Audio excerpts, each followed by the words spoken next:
Olá pessoal, sou o engenheiro André Kirsten e nesse vídeo quero mostrar quais são as verificações que devemos fazer em um projeto de fundações com estacas.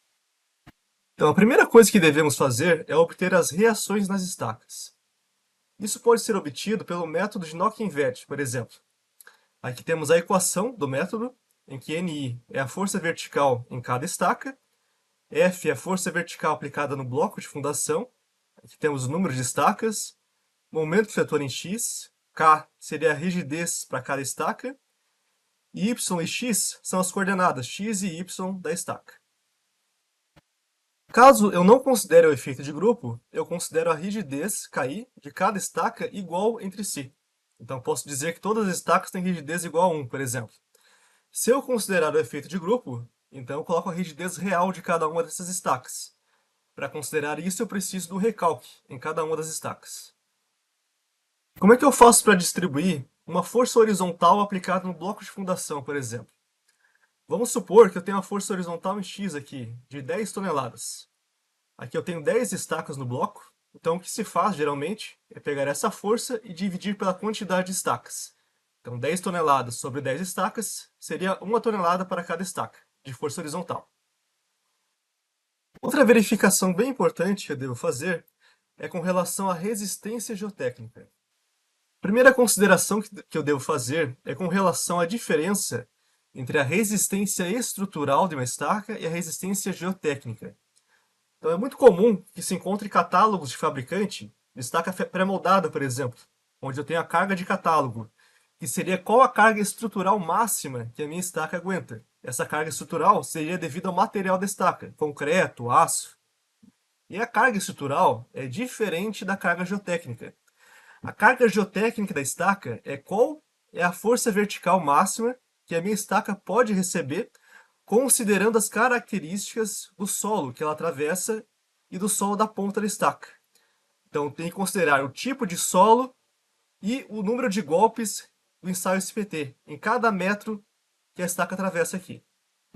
A resistência geotécnica da estaca muitas vezes é bem menor que a resistência estrutural dela. Então, qual a informação que eu preciso para calcular a resistência geotécnica? Eu preciso da sondagem do solo. A sondagem mais conhecida aqui no país é a sondagem SPT. Por meio dessa sondagem, eu consigo identificar as camadas de solo, como o tipo de solo, areia, argila, silt, e o número de golpes SPT por profundidade atravessada. Então aqui eu tenho um exemplo de relatório SPT. Em 1 metro tem o SPT 12, 2 metros 13 e vai indo.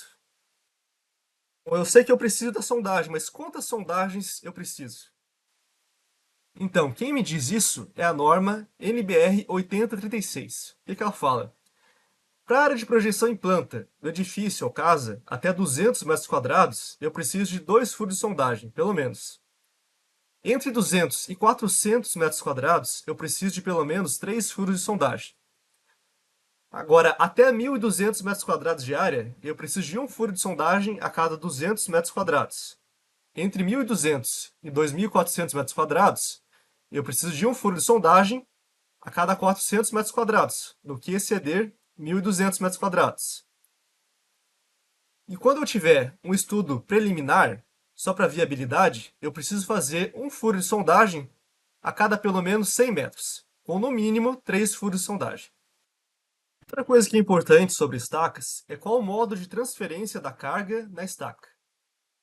Quando eu tenho uma carga vertical aplicada no topo de uma estaca, eu tenho dois modos de transferência: por atrito lateral e por resistência de ponta. Então, a carga geotécnica da estaca é a soma do atrito lateral com a resistência de ponta. Como que eu posso calcular essa carga geotécnica? Os métodos mais conhecidos aqui no Brasil para cálculo dessa carga geotécnica são os métodos de Aoki Veloso, Decor Quaresma e Teixeira. Vamos ver um exemplo no método de Aoki Veloso. Esse exemplo foi extraído do livro Fundações em Estacas. Então, tem uma estaca com seção quadrada, 30 por 30 e do tipo pré-moldado. Aqui tem os fatores utilizados no método de Aoki Veloso, que o fator de correção é F1 e F2, que depende do tipo de estaca, e tem os coeficientes K e a razão de atrito alfa, que são utilizados no cálculo da resistência geotécnica. Então, a minha resistência geotécnica é igual ao atrito lateral mais a carga de ponta. Meu atrito lateral vai ser igual ao somatório das camadas que eu tenho aqui, vezes αk, vezes o SPT médio da camada de solo, dividido por F2. E a minha resistência de ponta vai ser igual à área de ponta da estaca, vezes K, vezes o NSPT da ponta da estaca, dividido por F1. Repare que aqui eu tenho a sondagem SPT. Eu tenho os tipos de solo atravessado pela estaca e tenho os valores de SPT ao longo dela. Vamos aos cálculos. Primeira coisa, eu tenho uma estaca do tipo pré-moldada, então o fator F1 é 1, mais a dimensão da estaca sobre 0,8. Então é 1 mais 0,3 sobre 0,8, que é 1,375. Meu fator F2 é igual a 2 vezes F1, 2,75. Perímetro da estaca, nesse caso aqui, é 4 vezes 30, 120 centímetros. E a área da estaca é igual a 30 vezes 30, 900 centímetros quadrados. Vamos calcular o atrito lateral na primeira camada de solo atravessada pela estaca, que é essa camada de argila mole, que tem SPTs de 0, 0, 0 e 1. Então, meu SPT médio é igual a 1 dividido por 4, que é o número de SPTs aqui da camada, dá 0,25. Como é uma camada de argila, o meu valor de K é 0,2 MPa, equivale a 2 kg por centímetro quadrado. E o alfa equivale a 6%. Então, meu atrito lateral é igual a 2 vezes 6%, vezes 0,25, dividido pelo F2, que é 2,75, vezes o perímetro e vezes a espessura da camada de solo, que vai de 0 até 5 metros. Então, são 500 centímetros. Então, o atrito lateral na primeira camada de solo é igual a 0,65 tonelada-força. Na segunda camada de solo, eu tenho os SPTs de 7, 9, 8, 12, 14 e 10. Então, eu somo esses SPTs e divido por 6, que é a quantidade deles. Meu SPT médio deu igual a 10. O meu atrito lateral vai considerar esse fator K, que é igual a 1 MPa, que equivale a 10 kg por centímetro quadrado, e o alfa de 1,4%. A espessura da camada vai de 5 até 11 metros, então são 6 metros de espessura, 600 centímetros. Então, meu atrito lateral na minha camada 2 é igual a 36,65 tonelada-força. Agora eu vou olhar a minha terceira camada de solo, que são esses últimos 2 metros, entre 11 e 13 metros. Eu tenho SPT 16 e 20, a média dos dois é 18. Meu solo continua sendo areia, então continuo usando esses fatores aqui, né? E eu tenho 2 metros de espessura, 200 centímetros. Então, meu atrito lateral na terceira camada de solo é igual a 21,99 tonelada-força. O atrito lateral total vai ser a soma do atrito lateral na camada 1, com o atrito na camada 2 e com o atrito na camada 3. Então, tem uma resistência de atrito lateral total de 59,29 tonelada-força. Agora vamos calcular a resistência da ponta da estaca. Meu NSPT da ponta da estaca é igual a 22. Eu tenho esses fatores aqui, de K e alfa, então a resistência da ponta é igual ao valor de K, vezes o NSPT da ponta, dividido por F1, que é 1,375, vezes a área da ponta da estaca, que é 900 centímetros quadrados. Então, a minha resistência de ponta da estaca é igual a 144 tonelada-força. A minha resistência geotécnica vai ser igual à soma do atrito lateral com a carga de ponta, ou seja, 59,29 tonelada-força mais 144 tonelada-força, que é igual a 203,29 tonelada-força. Será que eu posso usar diretamente esse valor? A resposta é não. Vamos ver a seguir. A NBR 6122, no seu item 6.2.1.2.1, diz o seguinte: o fator de segurança global a ser utilizado para a determinação da carga admissível é 2. Para se chegar à força resistente de cálculo, o ponderador deve ser igual a 1,4. Então, se eu vou analisar a carga admissível, eu estou analisando a força característica que está aplicada aqui na estaca, a força vertical característica. Então, minha resistência admissível vai ser igual a 203,29 sobre 2, que é 101,65 tonelada-força. E eu tenho que atender a essa verificação aqui. FK, que é a força vertical lá no topo da estaca, mais o peso próprio da estaca tem que ser menor ou igual à resistência admissível dela.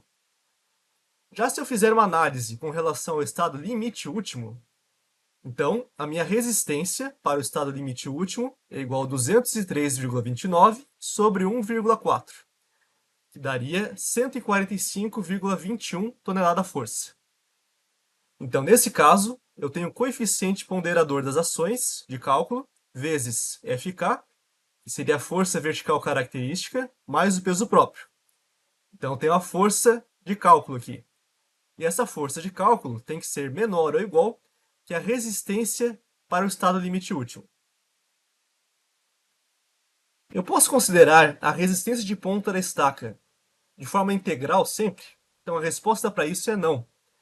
Para estacas de deslocamento, como estaca franca e estaca pré-moldada, é possível considerar a resistência de ponta da estaca de forma integral. Porém, em estacas de substituição, como estaca Strauss, escavada, hélice contínua, isso não é recomendável. É corrente no meio técnico a utilização da resistência de ponta nas estacas de substituição com um valor equivalente a 25% da resistência lateral da estaca, que equivale a 20% da resistência geotécnica total. Esse critério é da antiga norma de fundações, NBR 6122 de 96. Mas por que eu devo limitar a resistência de ponta nas estacas de substituição? Isso ocorre devido ao processo executivo. Devido ao processo executivo das estacas de substituição, eu posso ter desprendimento de solo na ponta da estaca, solo fofo, então eu não posso considerar de forma integral a resistência de ponta da estaca. O que aconteceria no nosso exemplo se fosse utilizada uma estaca de substituição? Nesse caso, se a resistência de ponta fosse limitada a 25% do atrito lateral, obteríamos uma resistência de ponta igual a 14,82 tonelada-força, bem menor do que obtemos fazendo o exemplo da estaca pré-moldada. Como a norma atual de fundações trata isso? Então, o item 8212 diz o seguinte: projeto de estacas escavadas, bem como de estacas hélice contínua, deve, sempre que considerar a contribuição da resistência de ponta, fazer menção explícita a esse critério. Então, o que seria fazer menção explícita a esse critério? No meu entendimento, seria colocar pelo menos uma nota no seu projeto dizendo que você considerou alguma parcela de resistência de ponta na sua estaca. Então você obrigatoriamente deve avisar o executor que isso foi considerado. Outra verificação bem importante em estacas é com relação aos recalques.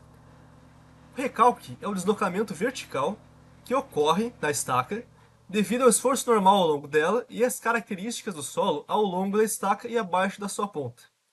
Todas as estacas sofrem recalque, porém, nem todo recalque é prejudicial.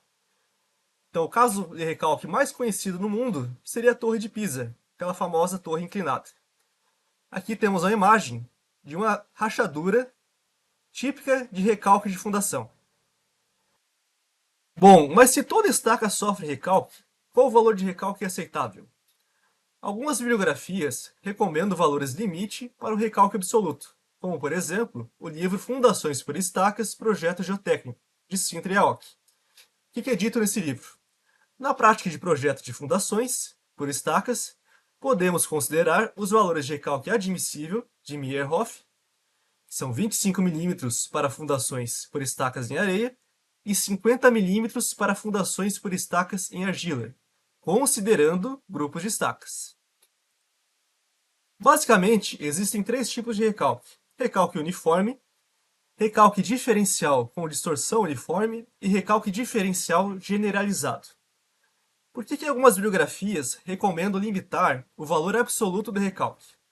Porque se você limita o recalque absoluto numa estaca, indiretamente, você está limitando também o recalque diferencial. O que seria esse recalque diferencial? De forma simplista, o recalque diferencial seria a diferença do recalque obtido numa estaca do recalque obtido em outra estaca, em outra posição. Então tem uma certa distorção de uma estaca para outra. Se essa distorção for muito grande, pode acontecer manifestações patológicas na estrutura, como rachaduras, fissuras. A primeira situação que temos aqui, que é o recalque uniforme de toda a edificação, raramente dá manifestações patológicas graves. Os piores casos são relacionados aos recalques diferenciais. Então, não adianta verificar a resistência geotécnica da estaca sem também verificar os recalques. Recalques elevados podem levar a situações graves numa edificação, como rachaduras, como você pode ver nessa figura aqui. Como é feito o cálculo do recalque? Segundo Alonso, no livro Dimensionamento de Fundações Profundas, o cálculo do recalque é um dos mais complexos no dimensionamento de uma estaca. O autor cita ainda que, com a utilização de microcomputadores como ferramentas corriqueiras de trabalho, métodos como o de Aoki-Lopes passam a ser mais atrativos para esse cálculo. Concluindo, é possível calcular o recalque de uma estaca na mão só em métodos muito simplificados. Não seria o caso do método de Aoki-Lopes. Então, de forma resumida, como é que funciona o método de Aoki-Lopes? Em primeiro lugar, para utilizar esse método, eu tenho que definir onde é que vai ser o indeslocável, que seria o ponto onde eu não tenho mais recalque da estaca. Então, aqui nesse exemplo, o indeslocável seria aqui. Eu devo calcular o recalque devido ao solo, que é o CWS, e o recalque elástico da estaca, que é o WP. O recalque elástico da estaca é o recalque devido ao material da estaca, concreto, aço, no caso, né? Seria a deformação elástica aqui no topo da estaca. Por isso que o recalque no topo da estaca, recalque total, que esse W, é maior do que o recalque na base da estaca. O método de Aoki-Lopes utiliza a solução de Mindlin. Basicamente, como é que funciona isso aqui? Eu tenho uma carga P dentro do solo e eu tenho um ponto B, longe dessa carga P. Eu consigo calcular a influência dessa carga nesse ponto através dessa solução aqui. O método de Aoki-Lopes, ele faz uma discretização da estaca ao longo do fuste e na ponta dela. Então aqui seria a discretização no fuste da estaca. Aqui eu estou vendo a estaca em vista, eu divido em vários pedacinhos aqui, e aqui também. E para cada um desses pedaços eu calculo uma carga P. E aqui a discretização na ponta da estaca. Eu também divido em vários pedaços, e para cada pedaço uma carga P. Então, cada uma desses pedaços, dessa discretização no caso, eu calculo o recalque devido a cada uma dessas cargas. E depois eu somo o recalque de todas essas cargas aqui e defino qual que é o recalque devido ao solo na ponta da estaca. Para calcular esse método, eu também preciso do módulo de elasticidade do solo e do coeficiente de Poisson de cada uma das camadas atravessadas pela estaca. Qual que seria a grande vantagem desse método? Se eu tiver várias estacas, por exemplo, um bloco com 3, 4, 5 estacas, eu consigo calcular o recalque na ponta de uma estaca considerando a influência de todas as estacas próximas a ela. Então eu consigo considerar o efeito de grupo no cálculo do recalque. Então, o que a norma de fundações fala a respeito do efeito de grupo? No seu item 8.3, ela diz o seguinte: entende-se, por efeito de grupo, a interação entre as diversas estacas ou tubulões constituintes de uma fundação, no processo de transmissão ao terreno das cargas que lhes são aplicadas. Essa interação acarreta uma superposição de tensões, de tal sorte que o recalque do grupo resulta, em geral, diferente do elemento isolado. Eu tenho aqui um exemplinho de um bloco sobre 3 estacas. Então, como é que eu considero o efeito de grupo no cálculo do recalque? Aqui no caso da estaca E2, nesse ponto aqui, o recalque do ponto seria o recalque devido à estaca 1, mais o recalque da estaca 2, mais o recalque da estaca 3. No caso, seria a influência dessas estacas 1 e 3 nesse ponto aqui, como nós vimos no método de Aoki-Lopes. O recalque ali no topo da estaca seria o recalque do solo nesse ponto, mais o recalque elástico, seria esse item WP. Então, meu recalque total na ponta da estaca é WS, recalque do solo, mais o recalque elástico, WP. Mas o efeito de grupo tem influência apenas no recalque? A resposta é não. Ele influencia também nas reações obtidas nas estacas. Porque se eu conheço o recalque em cada estaca, eu sei também a rigidez real dela, pois a rigidez da estaca é igual a força aplicada sobre a estaca dividido pelo recalque dela. Então, o que eu posso fazer? Eu posso calcular as reações considerando a rigidez de cada estaca. Seria esse item KI aqui. Seria um método de Knock-and-Vet. Para calcular as reações das estacas, considerando o efeito de grupo, eu precisaria utilizar um processo iterativo. Como é que esse processo funcionaria? Poderia primeiro calcular as reações das estacas, sem considerar o efeito de grupo, considerando a rigidez delas igual, KI igual a 1 para todas. Depois, calcular o diagrama de transferência, seria o diagrama de esforço normal, ao longo de cada uma das estacas, e após isso, calcular o recalque de cada estaca. Com os valores de recalque, calcular a rigidez de cada estaca. E com os novos valores de rigidez, calcular novamente as reações, considerando as novas rigidezes. Então, teria que repetir esses passos 1 até 4 até que houvesse alguma convergência. Por exemplo, interromper o processo iterativo se as reações obtidas nas estacas diferirem menos de 0,1% das reações obtidas na iteração anterior.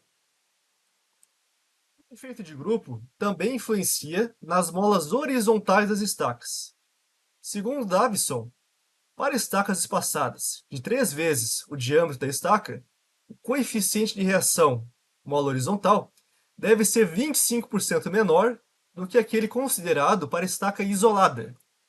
Mas afinal, o que são essas molas horizontais? No método de Winkler, o solo ao redor da estaca é substituído por molas horizontais, independentes entre si, como nesse exemplo aqui. Aqui temos o caso real da estaca, e aqui em B, ela está modelada pela hipótese de Winkler. Então, o solo ao redor da estaca ele é substituído por molas horizontais. Essas molas elas podem ser obtidas com base nos dados do ensaio SPT, levando em conta o tipo de solo e o número de golpes SPT de cada camada de solo. Os valores de referência mais utilizados para obter as molas horizontais do solo são sugeridos por Valdemar Tietz. Aqui nessas tabelas temos os valores sugeridos por Tietz. Então tem aqui solo argiloso, a faixa SPT e aqui o valor de M, que tem a unidade tonelada-força por metro na quarta. E aqui para solo arenoso, a mesma coisa. É importante dizer que esse valor de M ainda não é a mola horizontal. É um coeficiente a partir do qual se obtém a mola. A mola tem a unidade tonelada-força por metro, enquanto esse coeficiente tem a unidade tonelada por metro na quarta. Para calcular as molas horizontais, eu tenho que entender como é que essas molas variam ao longo da profundidade da estaca. Então, a mola pode variar de forma constante ou linear. Para solo coesivo, como argila, por exemplo, pré-adensado, é admitido que o coeficiente de mola varia de forma constante ao longo da estaca. Aqui temos a curva real do coeficiente de mola e aqui a curva utilizada dos cálculos, né? Para areias, siltes e argilas normalmente adensados, eu tenho aqui essa curva real de variação do coeficiente de mola ao longo da profundidade da estaca e eu tenho aqui a curva admitida em cálculo, que é uma curva, que é uma reta linear no caso. Então, em resumo, solo arenoso, a mola varia de forma linear ao longo da profundidade. Solo argiloso com SPT menor ou igual a 4, que seria esse normalmente adensado, a mola também varia de forma linear ao longo da profundidade. Solo argiloso com SPT maior do que 4, seria solo coesivo pré-adensado, a mola não varia ao longo da profundidade, ela é constante. Sabendo como a mola varia ao longo da profundidade, eu consigo calcular o coeficiente de mola horizontal, que é esse KH. Então, se a variação é constante, a mola é igual ao coeficiente m vezes 1 metro vezes a área da projeção da estaca. Eu tenho uma unidade em tonelada-força por metro. Se a variação é linear, a minha mola é igual ao coeficiente m vezes a distância do topo da estaca até a profundidade analisada, que é esse z, vezes a área de projeção da estaca. Vamos ver como calcular o coeficiente de mola por meio de um exemplo. Então, tenho aqui uma estaca que atravessa somente a areia. Ela tem diâmetro de 40 centímetros. Esses aqui são os valores de SPT. para cada profundidade atravessada. E eu vou calcular o coeficiente de mola na profundidade de 7 metros. Então, o coeficiente da profundidade de 7 metros, eu vou pegar o SPT em 6 metros, que é igual a 8, porque o SPT de 6 metros é característico do solo entre 6 e 7 metros, e vou pegar o SPT em 7 metros, que é igual a 11, porque ele é característico do solo entre 7 e 8 metros. O meu coeficiente M para o SPT igual a 8 é igual a 320 tonelada-força por metro na quarta. Eu obtive esse coeficiente por interpolação. Peguei da tabela aqui e interpolei. E o meu coeficiente M para SPT igual a 11 é igual a 410 tonelada-força por metro na quarta. Também obtido por interpolação. Então o que eu fiz? Eu fiz uma área de projeção da estaca acima de 7 metros, meio metro para cima, e abaixo de 7 metros, meio metro para baixo. Então a área de projeção da estaca é igual a 0,4 metros, que é o diâmetro da estaca, vezes meio metro, que é 0,2 metros quadrados. Então como é que eu consegui calcular o coeficiente de mola em 7 metros? É igual ao valor de M, para SPT igual a 8, vezes 7 metros, porque o coeficiente varia de forma linear, vezes a área de projeção da estaca, mais o coeficiente M do SPT igual a 11, vezes 7 metros, vezes a área de projeção da estaca. Então, minha mola horizontal é igual a 320 vezes 7 vezes 0,2, mais 410 vezes 7 vezes 0,2. Então, minha mola horizontal aqui em 7 metros é igual a 1.022 tonelada-força por metro. Então, eu devo fazer isso para todas as profundidades atravessadas pela estaca. Então, eu defino o coeficiente de mola para cada uma das profundidades. Depois eu posso criar um modelo de análise, como esse aqui. Esse modelo aqui foi criado no F2, né? Posso jogar uma força horizontal, as ações que estiverem atuando aqui no topo da estaca, né? E daí eu consigo já obter o diagrama de esforços cortantes e de momentos fletores ao longo da estaca. Isso aqui é para uma direção da estaca. Eu devo fazer isso para as duas direções dela. Repare também que apesar de eu não ter momento fletor no topo da estaca, eu tenho momento fletor ao longo dela, por causa da força horizontal. Então é um erro muito comum alguns engenheiros acharem que a estaca não tem momento fletor, porque ela não tem momento fletor no topo. Mas, se tiver força horizontal no topo, vai ter momento fletor ao longo da estaca. Vamos falar agora sobre o dimensionamento estrutural da estaca. Como é que eu dimensiono uma estaca? Uma estaca é dimensionada com os mesmos preceitos de dimensionamento de um pilar, com algumas modificações que são indicadas na NBR 6122, que é a norma de fundações. Então, o que diz a NBR 6122? No seu item 863, ela diz o seguinte: as estacas ou tubulões podem, quando solicitados a cargas de compressão e tensões limitadas aos valores da tabela 4, ser executados em concreto não armado, exceto quanto à armadura de ligação com bloco. Nesse item também é dito que a resistência de cálculo do concreto, FCD, deve ser calculada conforme previsto na NBR 6118, pela seguinte expressão: FCD igual a FCK sobre γC. Mas a diferença é que o γC, que é o coeficiente de minoração do concreto, da 6118 é igual a 1,4, enquanto na norma de fundações eu tenho esse coeficiente variando por tipo de estaca, conforme vamos ver a seguir. Essa aqui é a tabela 4 da NBR 6122. Temos aqui vários tipos de estaca, como hélice contínua, escavada, Strauss, Frank, a classe de agressividade para cada tipo de estaca e a resistência característica mínima que deve ser adotada. Então, a depender da classe de agressividade, eu tenho que usar um FCK maior para a estaca. Aqui temos o valor de γC, que é o coeficiente minorador de concreto. Veja que ele é bem superior, para algumas estacas, ao indicado na NBR 6118. Na NBR 6118, esse coeficiente é 1,4. Aqui na norma de fundações, para a estaca hélice, por exemplo, ele pode ser 2,7, 3,6. Para outras estacas também varia esse coeficiente. Aqui temos a porcentagem de armadura mínima que a estaca deve ter e o comprimento mínimo. Então, estaca hélice tem que ter pelo menos 4 metros de comprimento, escavada 2 metros, Strauss 2 metros, Frank armação integral. Aqui temos a tensão de compressão simples, abaixo da qual não é necessário armar. Então tem aqui, ó, estaca hélice contínua, 6 MPa. Se eu tenho a tensão na estaca superior a 6 MPa, eu tenho que armar ela. Agora, se a partir de certa profundidade a minha estaca tem uma tensão inferior a 6 MPa e tem um comprimento de armadura superior ao mínimo, eu posso interromper a armação da estaca. Na NBR 6122, também é dito no seu item 862 que estacas sujeitas a tração ou flexão devem ter a verificação de fissuração feita, conforme a NBR 6118. Como forma alternativa e simplificada de atender a esse requisito, referente à proteção da armadura, pode-se proceder ao dimensionamento considerando uma redução de 2 milímetros no diâmetro das barras longitudinais, como espessura de sacrifício, conforme vemos na imagem abaixo. Então tem aqui o diâmetro da armadura longitudinal da estaca, e para efeito de cálculo, eu reduzo esse diâmetro em 2 milímetros para atender essa verificação de fissuração da norma de fundações.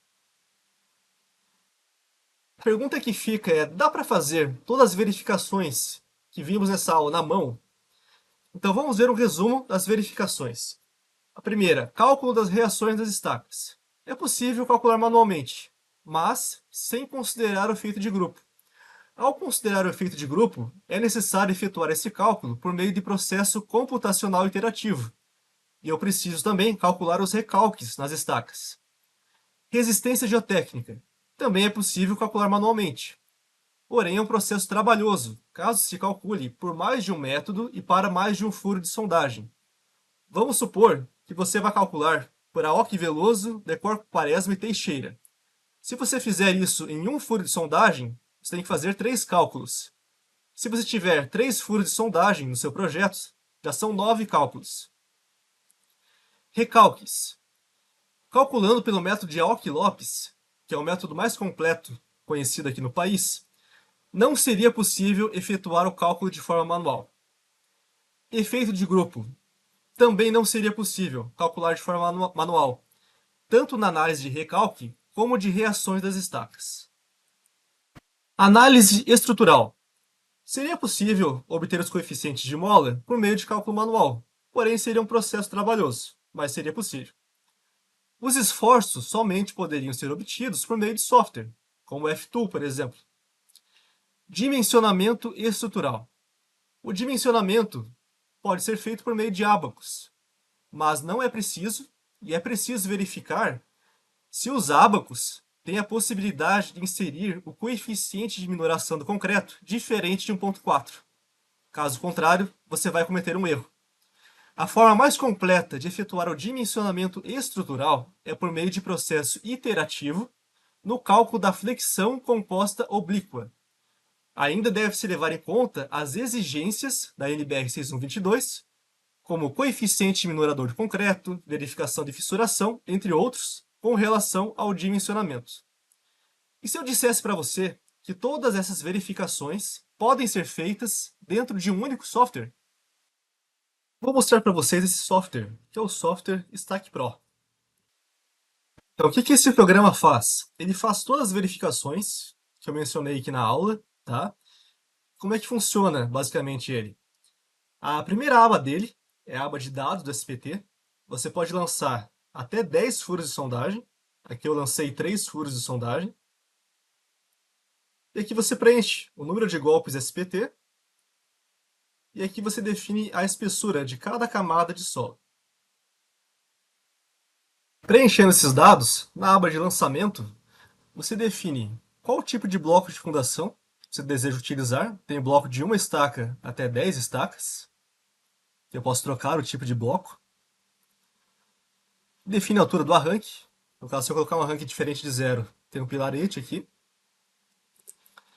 Altura do bloco de fundação. Tipo de estaca. Você pode restringir a escolha de estaca devido ao nível d'água. Nesse caso, eu tenho um nível d'água bem superficial, por isso que a estaca Strauss escavada não aparecem aqui. Mas se eu desmarcar a opção, eu posso escolher outro tipo de estaca aqui. Aqui eu defino a seção da estaca. Posso editar a seção da estaca para um valor diferente desse. 45, 35, outro valor qualquer. Posso definir o espaçamento entre as estacas. Aqui o espaçamento entre elas está de 120 centímetros. Se eu desmarcar a opção, eu posso modificar esse valor. 140, por exemplo. 180. Vou voltar para 120 aqui. Aqui é o comprimento lateral do bloco de fundação, que é a distância do bloco até a face da estaca, né? E embutimento. Está com 5 centímetros, mas posso adotar um valor maior se eu quiser. 15, por exemplo. Certo? E aqui eu lanço as ações sobre o bloco de fundação. Nesse exemplo aqui, eu tenho 100 toneladas. Você vê as forças aqui, das figuras, né? Força horizontal de 3 toneladas em X e 3 em Y. E não tem momento fletor. Uma coisa que o programa define de forma automática é o momento ocasionado por essas forças horizontais. Então aqui eu tenho uma força de 3 toneladas força, né? E eu tenho um braço de alavanca aqui, que dá quase a altura do bloco de fundação. Então 3 vezes esse braço de alavanca é o momento fletor. Para efeito de cálculo e distribuir as reações sobre as estacas, o programa considera esses momentos de forma automática. Outro recurso bem legal que eu tenho aqui é editar as coordenadas das estacas e dos vértices do bloco de fundação. Basta eu clicar aqui em editar, tá? E eu posso editar qualquer coordenada aqui do vértice do bloco, da estaca. Por que isso é importante? Porque é bem comum na execução, né, que a estaca não seja cravada exatamente na posição prevista em projeto. Então ela pode variar um pouquinho para o lado, para o outro, né? Então, no Stack Pro, você tem a opção de vir aqui e editar as coordenadas da estaca. Então, se a execução errar a alocação das estacas, você consegue editar as coordenadas aqui dentro do programa e refazer todas as verificações que ele faz. Tenho também a aba de parâmetros geotécnicos. Aqui eu tenho todos os parâmetros de cálculo do programa, do método de Ock-Veloso, Teixeira, Decor-Quaresma, Antunes e Cabral, que são métodos para obter a resistência geotécnica das estacas. Aqui eu tenho os parâmetros para a obtenção das molas horizontais das estacas. Então eu posso editar esses parâmetros se eu desejar. Posso escolher como é que eu obtenho o coeficiente M aqui. Pode ser por interpolação ou o menor valor da faixa, né? E com esses valores aqui, o programa ele consegue definir de forma automática as molas ao longo da profundidade da estaca. Aqui tem o parâmetro de cálculo para o efeito de grupo. Então eu posso fazer uma análise só de recalque, recalque e reações. Aqui o número máximo de iterações que eu tenho, que está configurado como 10 do padrão. Variação máxima de uma iteração para outra para convergir o método. E erro máximo absoluto de uma iteração para outra para ver se o método convergiu também. E tenho aqui parâmetros para o cálculo dos recalques em estacas. Tenho aqui tipo de solo, a faixa de SPT, módulo de elasticidade por tipo de solo e coeficiente de Poisson. Todos esses parâmetros são utilizados no cálculo do recalque. Posso definir onde é que está o indeslocável da estaca, que seria a distância abaixo da ponta da estaca, o padrão é 5 metros, mas eu posso modificar isso aqui. Posso modificar a divisão da estaca, aqui é a discretização da estaca, N1, N2, da ponta do fuste, né?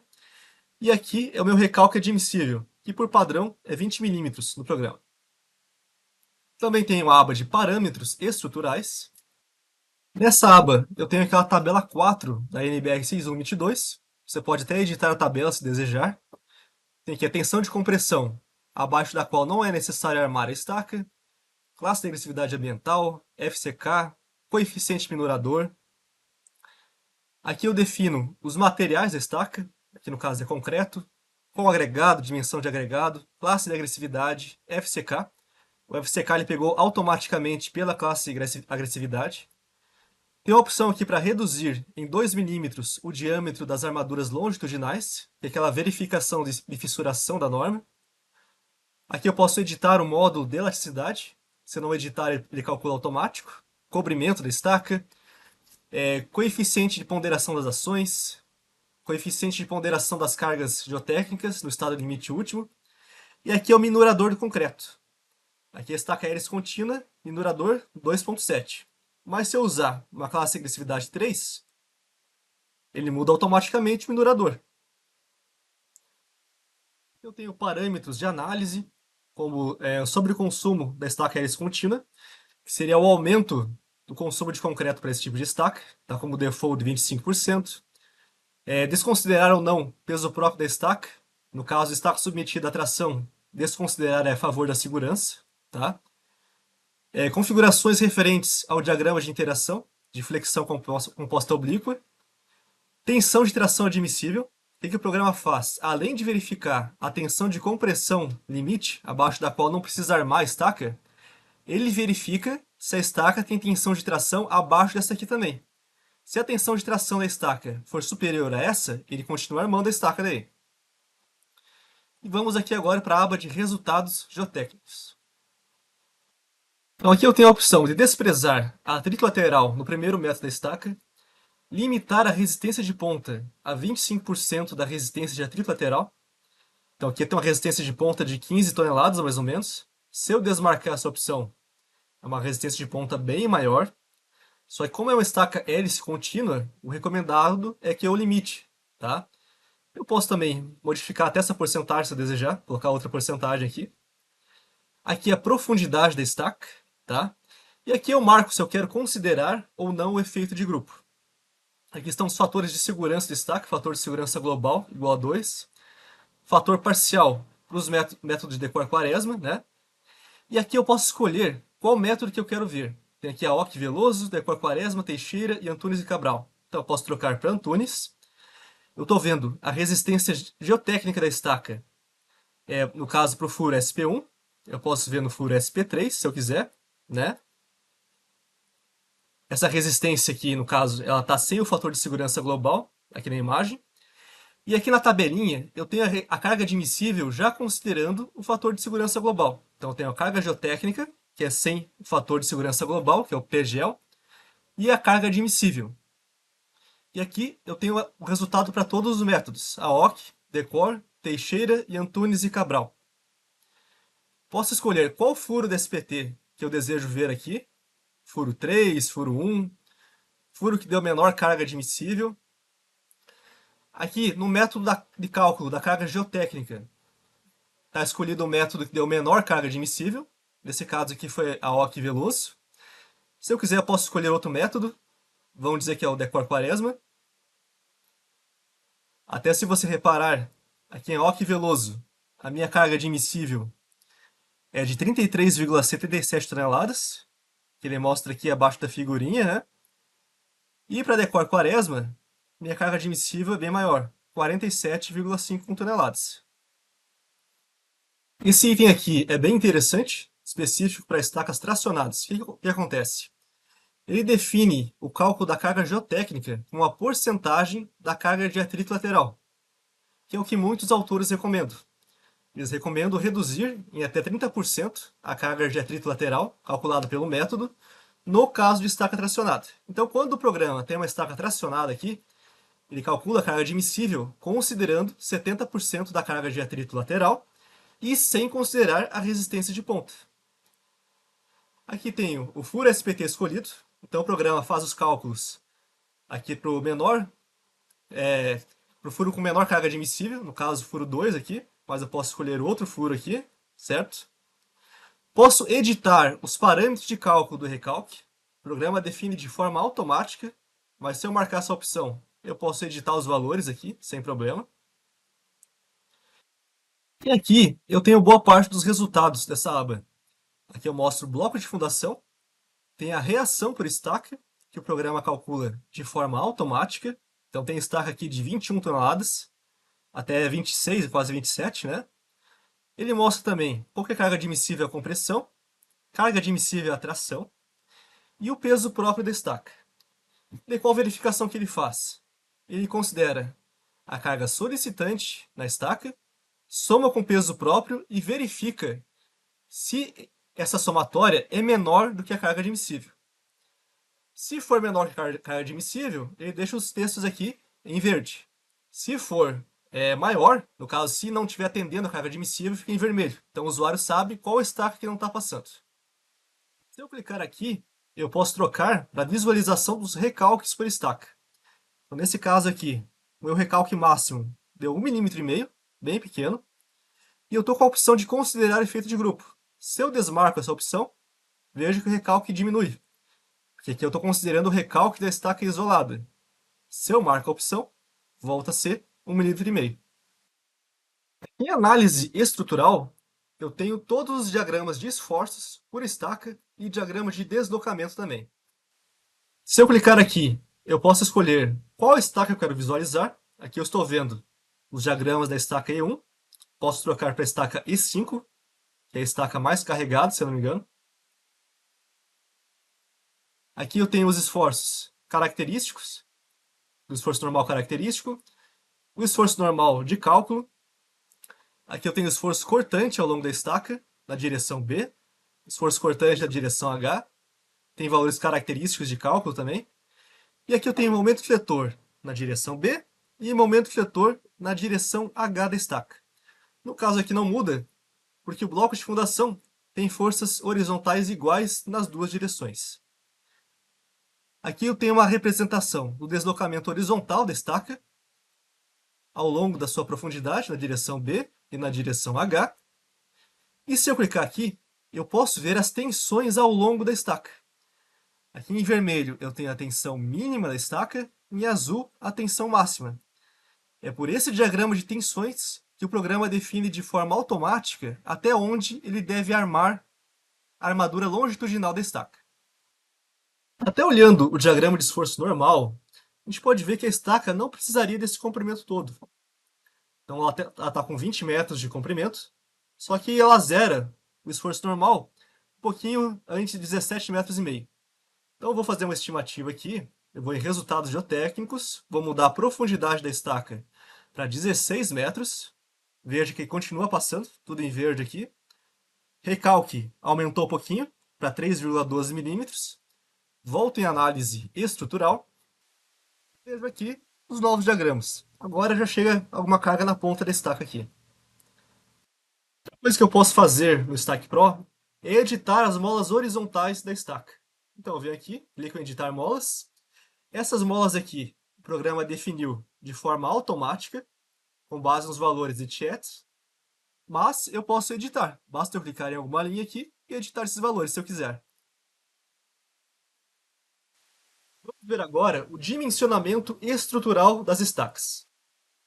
Então, o programa define de forma automática o comprimento da armadura longitudinal. Ele define de acordo com aquele diagrama de tensões. Aqui a armadura está indo até mais ou menos 8 metros de profundidade. Eu posso definir o diâmetro da armadura longitudinal, de 10 até 25 milímetros. Quantidade de armaduras, posso aumentar se eu quiser. Eu posso ancorar a armadura no topo do bloco. Se eu habilitar essa opção, ele ancora até o topo do bloco de fundação. Para estacas tracionadas, ele ancora até o topo, de forma automática, mesmo que essa configuração esteja desmarcada, porque é uma recomendação da norma de fundações. Posso arredondar o comprimento da armadura para um múltiplo de 1 metro ou de meio metro. No caso, para ficar com o valor inteiro aqui, não ficar com o valor quebrado, né? Aqui eu defino os estribos. No caso, está o estribo de 6,3 milímetros. Espaçamento entre estribos. Posso definir até onde contabilizar o volume de concreto da estaca. Pode ser topo da estaca, topo do bloco ou nível do solo. E para calcular as armaduras, eu clico sobre o botão Calcular Armaduras. Ele faz o cálculo da armadura longitudinal, considerando o processo iterativo por flexão composta oblíqua, que é o processo mais utilizado nos principais softwares do mercado. Então aqui eu tenho o diagrama de interação da estaca, e aqui ele indica para mim qual a situação crítica com relação ao dimensionamento do momento fletor. Aqui ele fala que é para a estaca 4, na profundidade 5 metros. Então, aqui em estaca, vou trocar para a estaca 4, profundidade 5 metros. Tem um fator de segurança de 1,56. Então, com relação ao dimensionamento da armadura longitudinal, está bem folgado. Ele faz uma verificação à compressão. Aqui eu estou com um fator de segurança de 3,45. Então, o esforço normal de compressão está atendido. E aqui ele faz uma verificação ao esforço cortante, que também foi atendido por esse estribo aqui de 6,3 a cada 13 centímetros. Além disso, o programa também indica o detalhamento da estaca em vista e em seção, mostra o resumo de materiais para uma estaca e o resumo de materiais considerando todas as estacas do bloco de fundação. No caso, temos um bloco sobre 5 estacas. Espero que você tenha gostado do vídeo. No começo do vídeo, eu mostrei quais são as principais verificações que devem ser feitas com relação ao projeto de estacas. E aqui na parte final, eu apresentei para vocês o software Stack Pro, que tem todas essas verificações dentro do programa. Você consegue fazer todas as verificações, desde o cálculo das reações e da carga geotécnica das estacas, até o cálculo das armaduras das estacas. Muito obrigado pela atenção.